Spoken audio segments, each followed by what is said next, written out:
FAPE, a free and appropriate public education.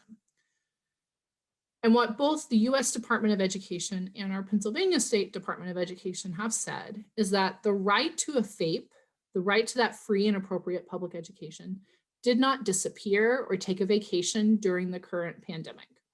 The United States Department of Ed, the Pennsylvania Department of Ed have expressly recognized that during the pandemic, the right to FAPE has continued at all times.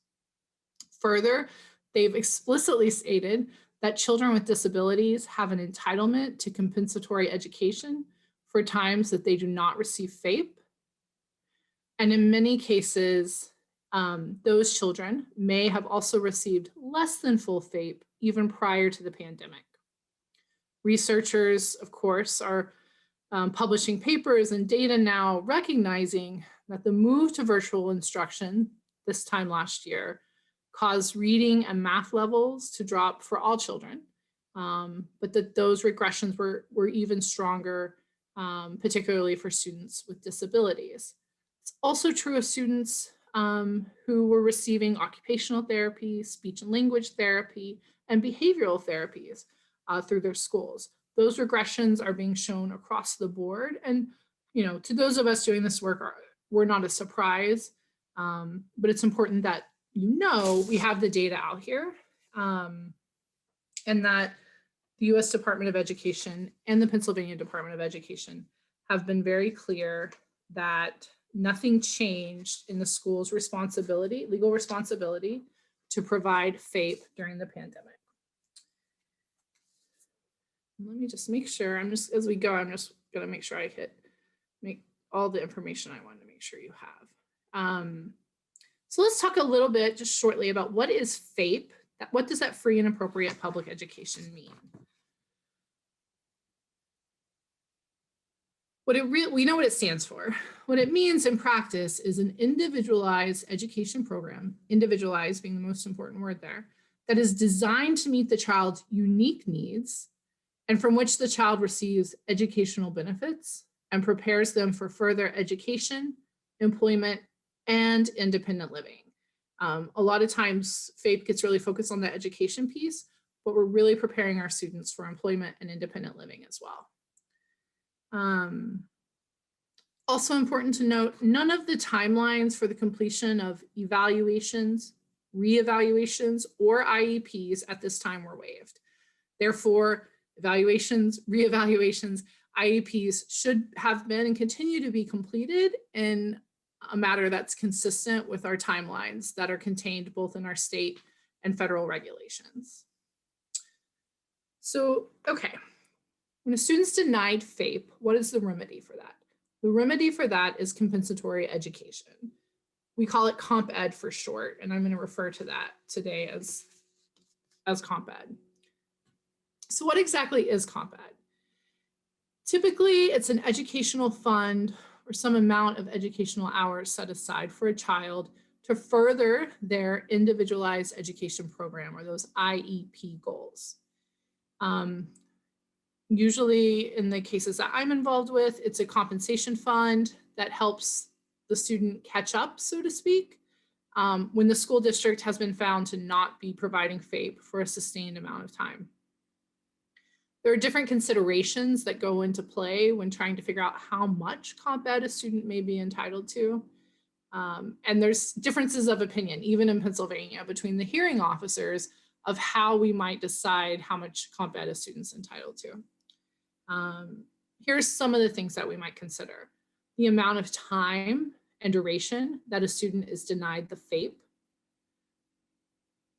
It might be calculated in a way to reasonably calculate to provide the educational benefits that likely would have accrued from special education services in the school. A hearing officer might look at what services, if any, were required to put the student in the same position she would have been in, but for the district's violations of the IDEA. Sometimes the hearing officer will look at the student's specific educational deficits resulting from the loss of FAPE and the specific compensatory measures needed to correct those deficits. And And other times the hearing officer will look at what services the student needs to elevate her to the position she would have been in absent the school district's failures. Now, as you can imagine, there are situations where calculating comp ed is very clear. So, perhaps we have a student who is getting speech services, speech therapy once a week for 30 minutes. They miss out on it for 9 weeks. Great. 30 minutes times 9 weeks. We know how much services were missed. We can replace that with compensatory education dollars, or we can just bump up the speech services perhaps. But in practice, it's a lot more complicated than that. For one reason, I often argue that if a student, for example, receives reading services 1 hour a day, 5 days a week, that doesn't mean the student just missed out on 1 hour of education because they didn't get those reading services. I would argue that reading is so core to education that anytime a child is denied their reading services, they're actually denied a full day of FAPE. And then when we start talking about behavioral issues, behavioral support that's being denied, access to assistive technology, you can see where it's not this easy, let me see exactly how much time of services my student missed out on, and then, and then figure out how to move forward. So like many things we'll talk about tonight, oftentimes we're left with more questions than answers, but my hope is that while I can't give you all the answers tonight, I can plant in your mind the red flags to look for and the things to be thinking about as these issues come up for your students. And kind of the end of the rainbow here is what if you do get comp ed? What do you even use that for? So in the vast majority of the cases that I work on, a compensatory education agreement is negotiated where parents are allowed to access a fund to independently purchase educational or therapeutic services. Typically, those need to be done through certified or licensed providers, and those services typically take place outside the regular school day. But that's a pretty narrow definition that I just gave. Other times, comp ed can be used for more broad purposes, especially when you negotiate a settlement agreement. But it's not a situation where you're just given a check, a parent's given a check and it goes into an account like in a court case where you might get damages. It's really focused on that individualized student and making sure that you're replacing what they missed and the money's being used for educational purposes to get them back up to where they should be. Okay, so a little bit more about compensatory education. Compensatory education sometimes is a bank of hours as opposed to the fund of money. Still the same thing, used to obtain private educational services at the school district's expense to remedy or make up for a failure to provide a student a FAPE. Some of the considerations that we look at whenever we're trying to calculate comp ed include the amount of time, the duration that the child was denied FAPE, the deficits, the regressions, those sorts of things. Oftentimes, parents are able to determine how to use the comp ed just within certain parameters. And to be clear, compensatory education is an available remedy during the pandemic. Now, as part of the pandemic, we've gotten some guidance, some language, some conversations from schools and PDE using the terms COVID compensatory services, CCS. So we're going to talk a little bit about what that might mean.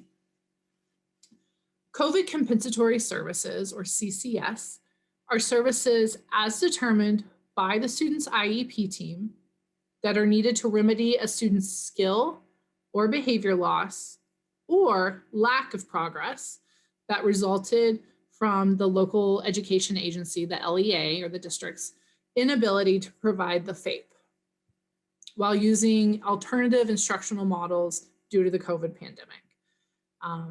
Now, CCS may be provided for some students who actually were going face-to-face to school, but while they were face-to-face, it was not the typical delivery of instruction. Many students that I'm working with were going into the school building, but still receiving much of their instruction online or virtually, even though physically they were in the school building, for example. Eligibility for CCS and what CCS looks like is something that should be determined by the IEP team. And the first thing I ever learned from Amy Guthrie is who is the most important person on the IEP team, and that's the parents or the guardian, whoever that educational decision maker is. You are the most important person on the IEP team. So let me just empower you right now to know that. I think oftentimes it feels like you're going to the IEP meeting and it's everyone else there is the IEP team and they've already made the decision and they're just there to present it to you. And IEP meetings can feel like that sometimes, but that's not the truth. The truth is, parents, you are the most important person in that IEP team and in that meeting. So the IEP team should be determining a student's eligibility for CCS. That means a school district should not be saying to you, we've already determined eligibility for CCS. Here is the piece of paper. We're telling you what CCS we're going to provide. You can sign it and agree, or you can disagree and not really tell you what happens. I've heard some schools are doing phone calls to offer CCS, but really this should be taking place inside of an IEP team meeting, maybe specifically called for these purposes, but that team is who's supposed to determine services. So let's talk a little bit about what factors and sources of data should the IEP team be considering while they're determining if a student needs CCS. So one factor to look at are the levels of academic and functional performance. This would include levels of performance on all IEP goals prior to the mandatory school closures, as compared to the student's current level of performance measured from the baseline data collection. So schools were supposed to, when students came back, were supposed to make this baseline data collection, see where they were, so we could see where they are now as determining the need for CCS. Another factor is information and observations from teachers, related services providers, parents, caregivers, and other family members. So some of you I see some familiar names here that were part of the presentation I did about 8 months ago for Achieve a Family Trust, where we talked about COVID Comp Ed before we had seen what it was going to really look like from schools proposing it. And one of the things we talked about was, how do I measure that regression data? How can I tell the school I can see where my students regress or my student hasn't moved forward the way they should supposed to? And what I always say to parents is, you're the expert on your child. And quite frankly, I say to students, you're the expert on yourself as well. Your determination of regression or progress is just as valid as any service provider. And that doesn't mean you have to keep some sophisticated spreadsheet. That doesn't mean you have to be keeping track with some sort of an assessment device. But it is more helpful to you if you do have a little journal that you just keep track of the end of the week where you noticed maybe a student with speech and language has regressed in their R articulation. Maybe, a student who had no toileting issues is now having some sort of incontinence during the day or bathrooming accidents. So just keeping track of those pieces in a journal, jotting it down on your calendar. I have one client who has a dry erase board on her refrigerator, and she'll write down anything she thinks of as she goes, and then she takes a picture of it and she emails me the photograph of the dry erase board and then starts it new. So it doesn't have to be some very scientific way that parents are keeping track of the information and observations. Your information and your observations are important to this process. And if you haven't done that, that's fine too. Just take some time in preparation for these meetings to get your thoughts together, to write them down for yourself. concisely so that you can go into the IEP meeting around CCS and really discuss what the observations and information are that you have. Another factor in determining CCS has been the student's ability to access remote learning opportunities and special education services while LEAs, which is the local education agency, sometimes I say that instead of district, while the LEAs were using alternative learning models due to the COVID-19 pandemic. So maybe, I have some students whose dexterity issues mean that they can't necessarily utilize a mouse and a keyboard and a computer. I have students who had concussions who aren't able to utilize virtual learning all day long because that can cause issues for them with their concussion, or students, who have maybe a behavioral issue and being able to sit down and engage without their behavioral support is just impossible for them. So that is a huge factor in determining CCS. Another factor is the student's engagement in the learning process while LEAs are using alternative learning models due to the COVID-19 pandemic. And that's, again, your own observations, and you can ask the teachers who were providing the alternative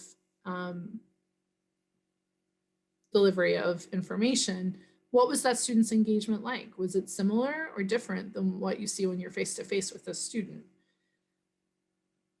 And for students who are in some sort of a hybrid situation, is this student who's having to transition day to day between virtual learning and in-person learning, are those in-person days after a virtual day the same level of engagement before COVID as a regular face-to-face day would be? Or has this transition affected the student's ability to really engage and participate in the school day, even when they are face-to-face? The IEP team also wants to look at the amount of skill and or behavior loss and or lack of progress the student may have experienced while the LEAs were using alternative learning models due to COVID. Looking at historical data regarding the student's ability to recoup lost skills and behavior. So for students in the past where you've looked at ESY, extended school year programming, you can look back at that regression data and say, you know what, historically this student has experienced regressions when out of school for this period of time.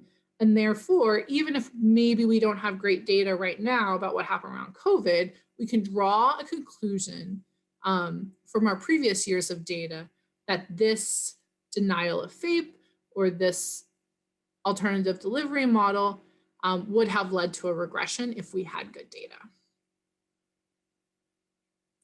Another factor to consider are whether services were provided while the LEAs were using alternative learning models due to the pandemic. Any data that was collected through progress monitoring, progress reports, and any results from any sort of informal or formal assessments that were conducted from, really from now until almost exactly a year ago. Which, when I say that almost exactly a year ago, I'm sure for many of you, myself as well, it's very emotional to think about how much our students have been through in this past year. I certainly oftentimes feel like my clients are parts of my family, but I too am a parent with two young children who were in school and out of school with COVID. And it's really hard to believe that it's been an entire year. I shut down my office on March 12th. And my kids' last day of school was also March 12th. And then they just never went back. And we moved in the meantime. And so they started at a new school. But okay. And I'm just going to remind everyone again, if questions are popping up, if there's any comments you want to add, just go ahead and pop them into the chat window. And that way, I'm keeping my eye out. I know Amy's keeping her eye out as well. And as they pop up, I'm certainly happy to address them. Okay. So those that I just talked about are the factors to consider as to whether or not the compensatory services, the CCS, are appropriate for a child. The next question is, how do you calculate how much? What should an IEP team be looking at when they calculate how much CCS a student is entitled to? The IEP team, number one, should be calculating CCS on an individualized basis. I've heard from so many parents over the past week that they're being sent form letters where all students with either a certain disability or who are receiving certain kinds of services are being offered the same CCS or the same CCS programs without an individualized determination. So again, number one, always under the IDEA when we're working with our students in special education is that we need to be calculating that CCS on an individualized basis. Again, the IEP team should consider the student's loss of skills, behaviors, or lack of progress due to the LEA's inability to provide FAPE while LEAs were using alternative learning models. Also looking at whether the student was able to recoup the lost skills and behaviors or to make meaningful progress during any period during which the student received services. So, as you can imagine, if we had two students sitting next to each other, we're making individualized determinations. The students maybe experienced the same amount of regression when looking at the baseline data when they came back. One student has made up all of that regression and is back at where they were at this point last year. So you might say, oh, well, they don't need any compensatory services. They're right back where they were. That's not true. The second student, however, has both recouped those losses and moved forward to be in a situation where they're gaining ground, where they're actually not just recouping the regression, but they're learning and making the progress that they would have made otherwise. So you can see we're not just it's not just, oh, okay, well, you're back where you were a year ago, you're good to go.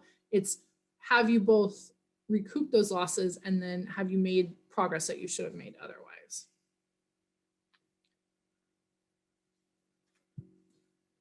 Yes, okay. Thank you guys so much. I'm seeing a couple of questions pop up. I'm just going to finish my last 2 points that I have on my notes for calculating, and then I'll get to the questions.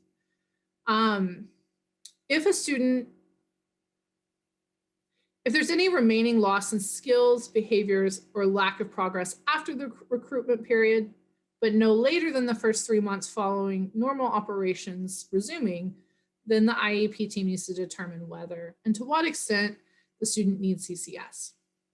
If the student does need CCS, the IEP team should determine the type and amount of CCS and also how it should be delivered. Again, there should be an individualized determination. A school may have come up with a variety of programs and they can present them, but this is not a one-size-fits-all solution.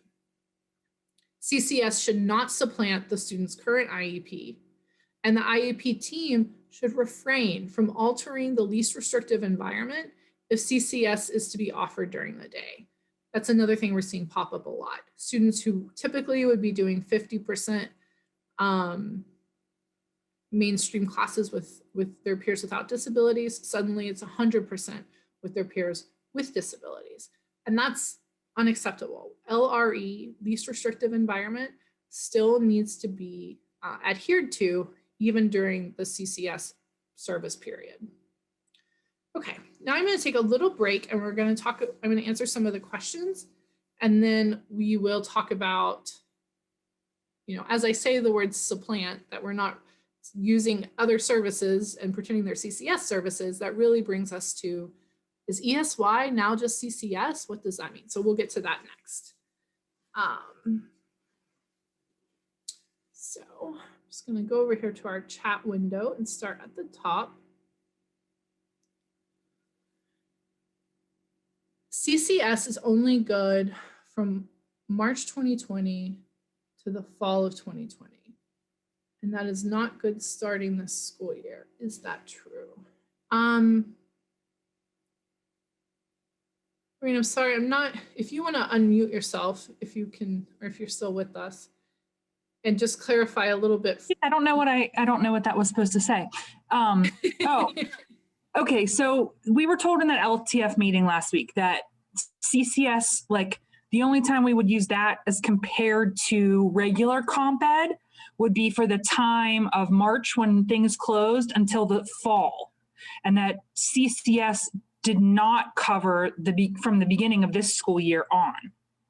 So that's what I'm trying to figure out. Is that true? Is it just covering those, the end of last school year, or is this part of it as well?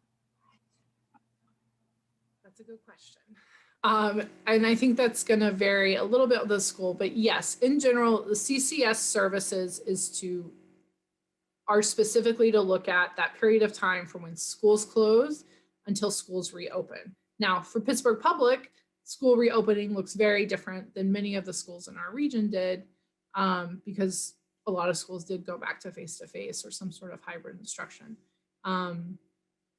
But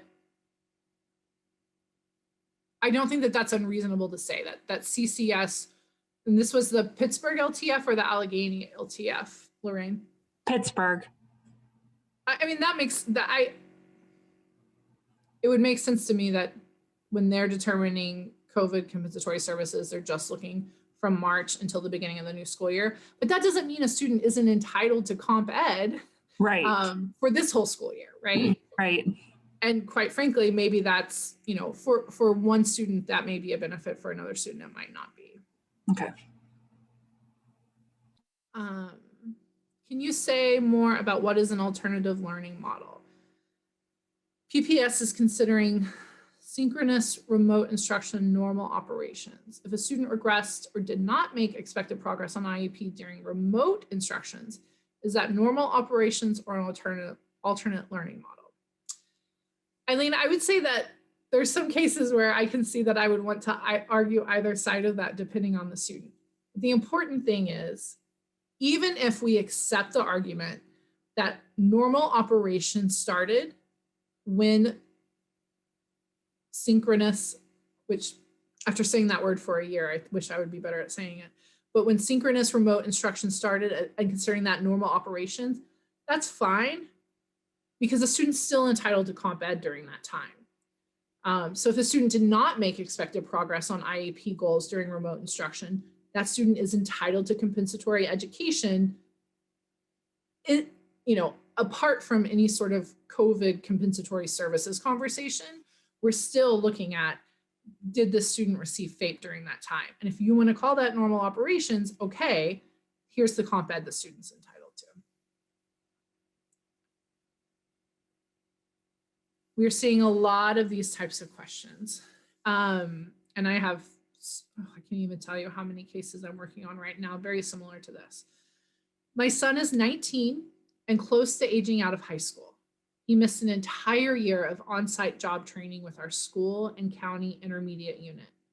I plan to ask the school for an additional year of job training that will extend beyond the age of 21.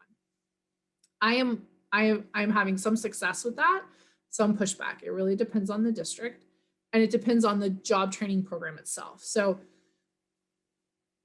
if you don't know, students with disabilities who have an IEP are entitled to stay in public education until the year that they turn 21 and complete that year. So for students, and I'm seeing again, for students 8, the next question is similar. For students aging out of entitlement this school year, are you seeing an extension of entitlement being offered as comp ed? Recovery services can't be offered now because they simply supplant current entitlement. So these questions are kind of tied together. What are we going to do about our older students who maybe missed their last year of high school eligibility? And now what good is comp ed going to do them anyway? So some students are in job training, independent living, or academic programs that are outside of the school district that do not provide services to students after 21. So for students in that situation, they cannot continue in their program because the program just doesn't offer it after 21. So I've gotten some pushback from programs like that. Some of these programs are run by schools, and some schools are agreeing to let a student stay on for an extra semester. So, I have a client now who otherwise would have graduated this June at age 21, and that student is going to be allowed to continue throughout the summer and the fall semester to make up for the job training program that he was not able to access during COVID. The other thing that you can do, number one, yes, you can absolutely ask the school to extend, to have an additional year, make that ask, absolutely. Another thing that we're seeing in some of my cases is schools instead offering comp ed that the family is going to use to hire and pay money for some sort of outside program. So the school says, I'm sorry, the program the family's in won't let them extend for a year. They can't do any additional time. We'll agree that they're entitled to comp ed for what they missed out on.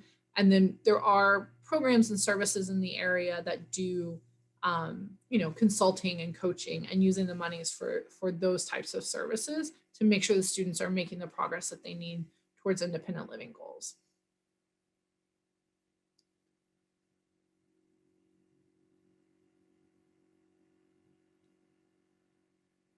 How is it okay that schools are offering CCS at the same time as ESY? That is a great question. We're going to talk more about that. CCS is being offered at the same time as Summer Dreamers.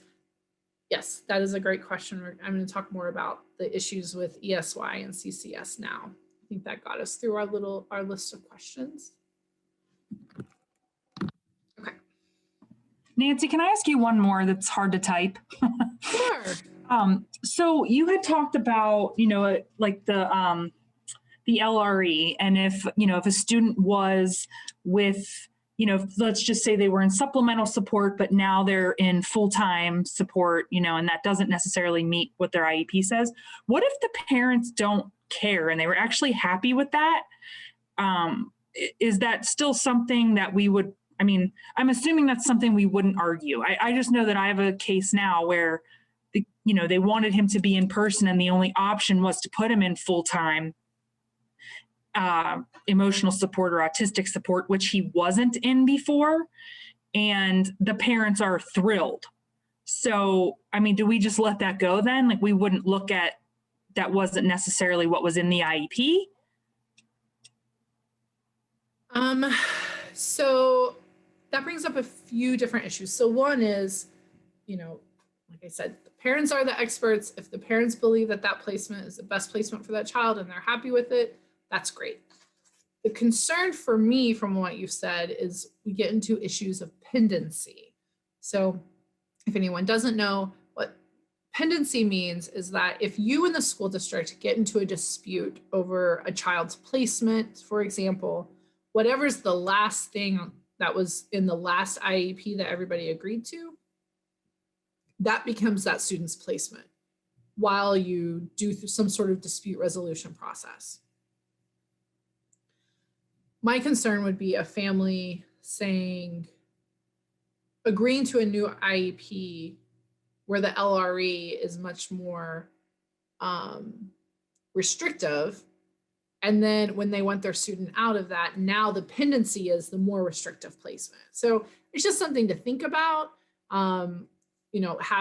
Having that down in a new IEP, agreeing to it. So for some of the families that I worked with, when schools did offer, your students typically not in maybe the life skills class, but we think your student needs face-to-face, only the life skills students are coming back face-to-face. So we're going to go ahead and let him come back, but he's going to be in the life skills classes. Then we actually signed NORUPs that said only for this duration of time. And once normal operations are back in effect, the parties agree that we revert to the prior NORUP or the prior. Right. Okay. We did have that conversation, but it was determined that they wouldn't move him immediately, but that it was going to be, a slow transition back to his old placement. Because they didn't just want to take him. He hasn't been in school at all. So now he's in school full time, and they didn't want to just up and, transition him again if it wasn't in his best interest at the time. Yeah, it's really, the concern is all about pendency. Okay. one more question before we get to the ESY CCS issue. What would happen for eligibility for a student if they agreed he would qualify if the LRE is home but not at school? Psychologist stated that in the home, the student qualifies for special education. In the school, he does not.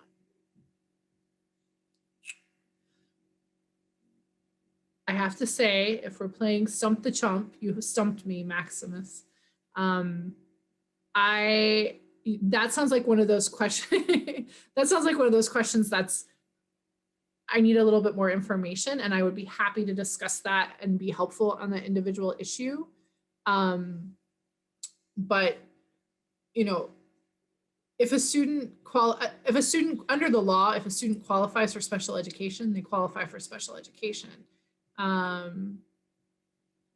What you're saying is that when he doesn't need the same level at school as he needs at home, and at this point the student's in school at home. Is that what you're saying?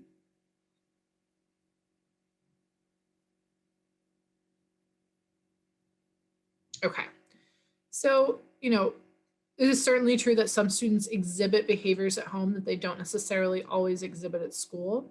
Oftentimes students are internalizing and able to keep things, you know, at bay while they're at school and fall apart once they get at home. But, you know, I frequently can argue that it's not just at home, that it's actually, you know, what's going on at school. And if school is home now, then that certainly is at school. But I think this sounds a little more in depth, and I would want to ask you some more questions and have a conversation about it. So I'm going to put my email address here for anybody who wants it.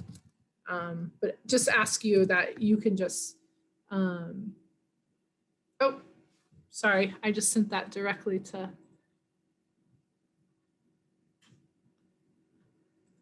After a year, I'm still learning this. I sent that in a direct message to Ms. Redwood instead of to everybody else somehow. Let's try this again. Okay, Potter at McAndrewslaw.com. Just email me, and then if I can't answer it by email, we'll set up a phone call and we'll talk it through. Okay, so what is the difference between COVID compensatory services and ESY, extended school year? So special education, let's start with what are ESY services if your student hasn't received them before, you're not familiar. These are special education and related services provided to students with disabilities beyond the regular 180-day school year. Oftentimes we think of it as summer school, but in fact, it can be education and services provided over holiday breaks, over weekends. It really depends on the student's regressions.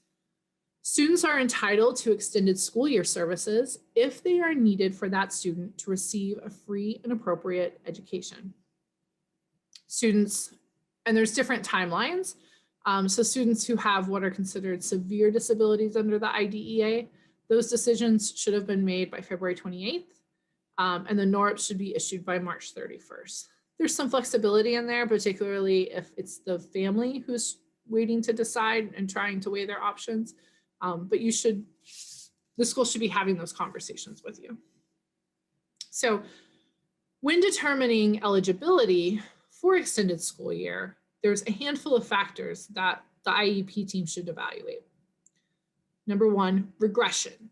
Whether the student reverts to a lower level of functioning as evidenced by a measurable decrease in skills or behaviors, which occurs as a result of an interruption in educational programming. The second factor is recoupment, whether the student has the capacity to recover the skills or behavior patterns in which the regression occurred to a level demonstrated prior to the interruption of educational programming. Regression and recruitment in regard to IEP goals and objectives. So that's looking at whether the student's difficulties with regression and recruitment make it unlikely that the student will maintain the skills and behaviors relevant to the IEP. Also look at interruption of potential mastered skill. So the extent to which the student has mastered and consolidated, an important skill or behavior to the point when educational programming would be interrupted. Another factor is achieving self-sufficiency and independence, the extent in which a skill or behavior is particularly crucial for the student to meet the IEP goals of self-sufficiency and independence from caretakers. Another factor is withdrawal from academics. So the extent to which successive interruptions in educational programming result in the student's withdrawal from the learning process. And then what the law terms severe disability, I wouldn't term it that myself, but what the law says is severe disability, whether the student's disability is severe, such as autism, pervasive developmental disorder, serious emotional disturbance, severe intellectual disability, degenerative impairments with mental involvement, and severe multiple disabilities. And the school determining, extended school year services, again, it's not the school's determination, it's the IEP team's determination.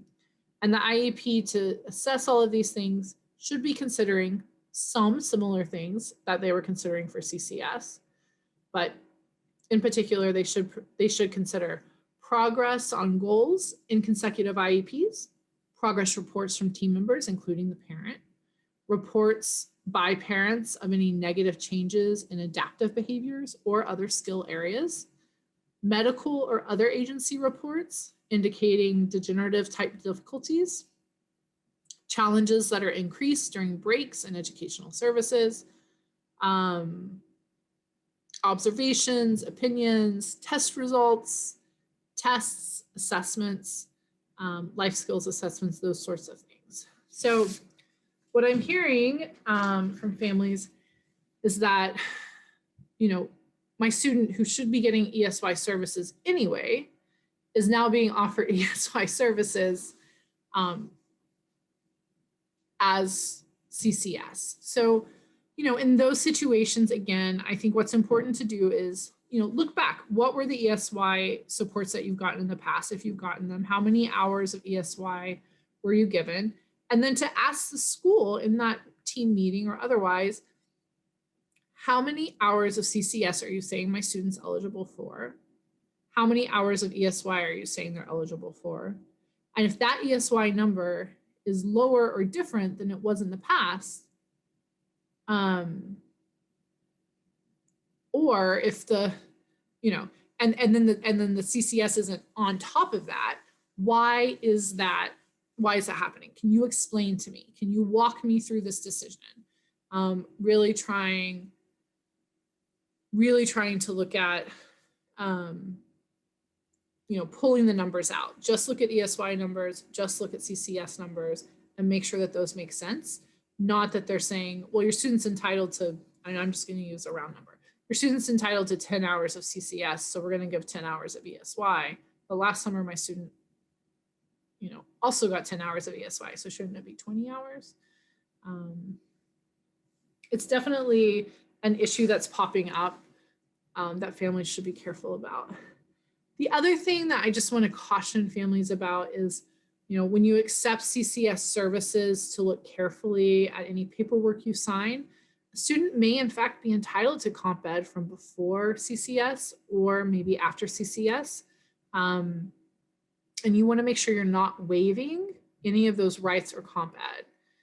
So just look carefully at any language that you're signing. Make sure there's no waiver of comp ed, waiver of rights, language that says, the family agrees that, in accepting the CCS, they're waiving any and all past claims to compensatory education or any and all past claims of denial of FAPE.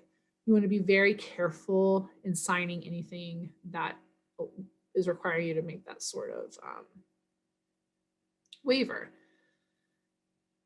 And then the last thing I'll say, and then I'll go back to a few questions before we wrap up, is, if you don't agree. So we have this, okay, Nancy, you told us it has to be an IEP meeting. We asked for the IEP meeting. We go to the IEP team, and we still can't agree on what CCS services are. That's fine. All of our typical dispute resolution processes are in place. So due process, mediation, those sorts of things. Those are all still in place as you work through trying to come to an agreement. Okay. Is regression the sole benchmark for comp ed? What about lost opportunity for growth? Yes, that's what I was saying earlier. We don't want to only look at has the student made up whatever regressions they had during COVID. We also want to look at has the student progressed to the point we would have otherwise expected. Regression is certainly not the sole measure. Questions about NORAPs. PPS says they will only issue a NORAP regarding CCS eligibility. Should they also issue NORAP for type and amount of services? They plan to determine that in April, but say there will not be a second NORAP and will not put CCS programming in writing, except the general letter sent to everyone who qualifies.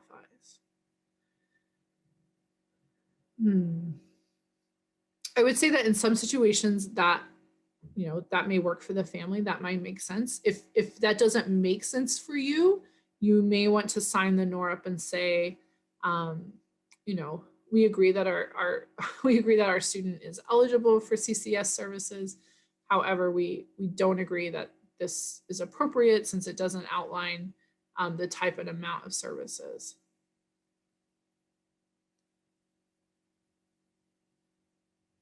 So, Eileen, you're saying they're just issuing a NORAP that says the student is eligible and that's all it says? Yeah, so a few of us had extra training with Ann Herman so we could assist other parents. So some of this was said, and I had told her that I like things in writing, and with the pandemic I become very forgetful, and maybe it's because her second to last day working, right? Or being full-time, that she was a little scornful and saying that parents should remember, but they have said very clearly that they don't think they're required to issue a NORAP for type and amount of services, only for eligibility. And they're going to send a letter home with 3 tiers, right? For how many days a week, how many weeks, right, of their program. And basically you're going to pick like from a menu of how many, right? It's kind of a combination of what the teacher recommends and what you pick, how many weeks you're going to go, how many days a week. And then you can add on related services, but that's it. And then, but every parent will have the letter mailed to their house and have the letter in front of them during this phone call. And then based on that, that's what your kid gets. And then you'll get a transportation notice in June. Okay. So based on what I've seen, I would say that is a unique approach. I would like to dig a little bit deeper into what that looks like this week, and then maybe I can provide some information to Amy to share to everyone who participated, or through the LTF. I know the LTF reached out to me as well.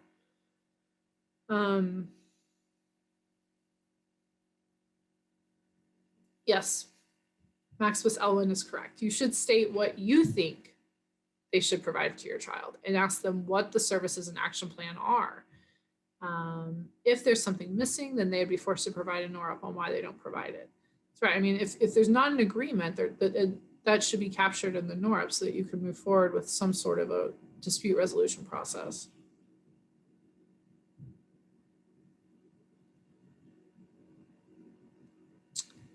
It is exhausting to always be on the defensive. I agree. So the question is, how is it legal for it to be worded that a person waives their kid's right to comp ed if they accept CCS? How does that work? I mean, I would say that if that was let me first say that these types of very broad waivers, I have yet to see on the western side of the state in Pennsylvania. I have seen them from other districts who are not on the western side of the state. And I have seen even waivers before CCS, so waivers changing students' placement during COVID for saying that they would waive any comp ed during that time or waive comp ed prior to that time. How is it legal? I mean, it's legal because if you write a waiver and every party who's signing it reads the waiver and agrees to it, and it's not explicitly illegal, then usually a court assumes that the waiver is valid. So that's why you just want to read it carefully and then just don't agree to, I mean, if it doesn't make sense for you to waive all of that comp ed, don't agree to it. Ask for the waiver to be rewritten, call me. If you see something like that doesn't make sense, but you know, it is exhausting to be on the defensive, but you just have to watch out for those types of waivers. The CCS offered to kids who don't have IEPs but have not been successful during this. In some districts, yes. I have seen and have heard from some families whose students did not have IEPs or 504 plans that have been offered CCS. And just like ESY programs. So, you know, some students without IEPs and 504 plans may in fact participate in a district summer program in the same way that students with IEPs are there participating in the ESY program.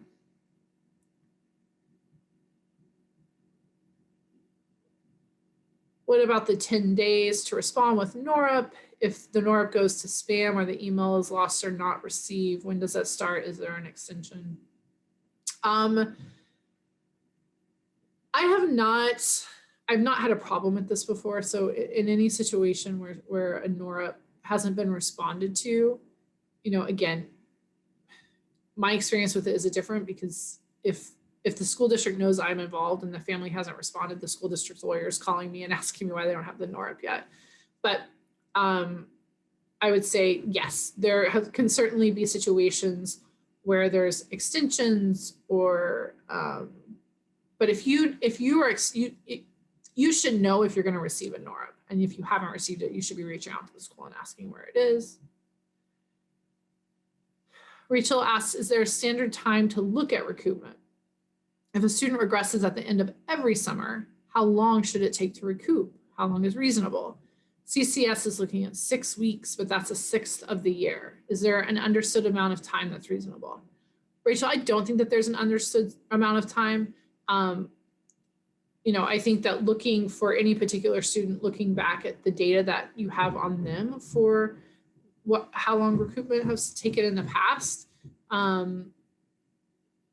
you know, outside of COVID, it should be somehow looking at an hour to hour.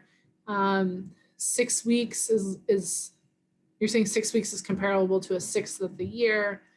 If they're only looking at COVID shutdown time from last spring, 6 weeks isn't that much shorter than the amount of time that students missed out on, some students missed out on. But I think the reasonable question is going to be really unique to every individual student. For some kids, that might be reasonable.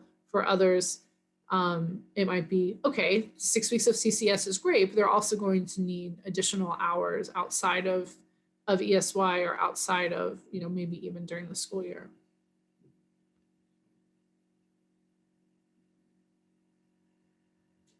I like this. Maxis, I've never met you, but I like your recoupment is calculated with the crystal ball.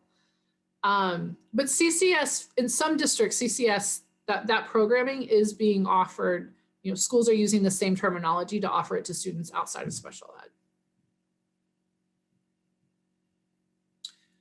And I've seen in Pennsylvania students with 504 plans being offered CCS as well.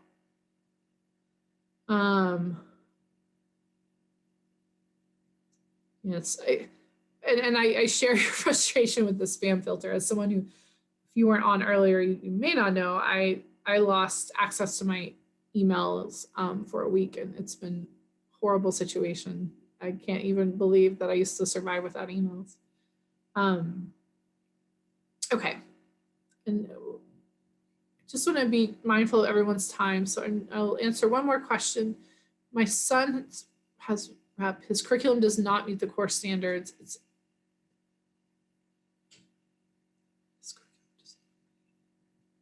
So, you know, this is a pretty specific question about a kiddo.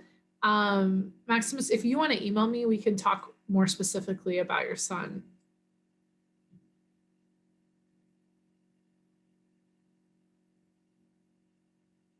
I mean, that would be an IEP team decision. Okay, yeah, let's do. Everyone can't see the chat window saying, let's just go get coffee. Post-pandemic coffee. I can't wait. I'm going to be asking everyone that I meet on the streets to join me for coffee. So yes, let's do that. Okay. Last question from Eileen. Is it up to a school district whether CCS is offered to students with 504 plans, or do students have, or parents have a right to ask? Parents have a right to ask. I mean, students with 504 plans, you know, the guidelines that have come down from the feds and the state are not specifically for students only with IEPs, and the guidance has come down from the feds has been really clear that it's for students with disabilities, including students with 504 plans. Okay, well, that's what I prepared for this evening, and I thank you all so much for your questions and joining me. I hope I shed some light and had some helpful things to say. I know there's still a lot of questions and a lot of unknown as we all continue to build this plane while we're flying it. It's a saying I've heard a few times the past couple of months, and it certainly still feels true. Thank you so much for letting me be here. If you're a service provider or if you're a parent leader and you would like me to do any sort of presentations or trainings for parents or students or service providers, I'm always happy to do so. I always do it at no cost. And I'd love to be helpful in any way that I can, whether it's about COVID or whether it's more broadly about education issues, special education. One thing that I am trying to get people to let me come talk about a lot is for students, you know, post-secondary students, whatever that looks like for them, a community college, a university, a CTE program, you know, students have their rights diminished significantly when they get outside of the IDEA, but they still have Section 504 rights. And there are some ways that transition plans and transition planning as part of the IEP process can be used to educate students about those rights and empower them to further self-advocate as they move into the post-secondary world. So if I can be helpful, I would love it. And again, I'm always here for training or questions. And if you for some reason can't figure out how to get in contact with me, Achieva certainly knows how to. Thank you so much, Nancy. That was, so I did record, I started the recording a little bit late, but you know, I did capture most of it. So, you know, if people want the link, we can figure that out too. So thank you so much. And I guess that's it. Take care.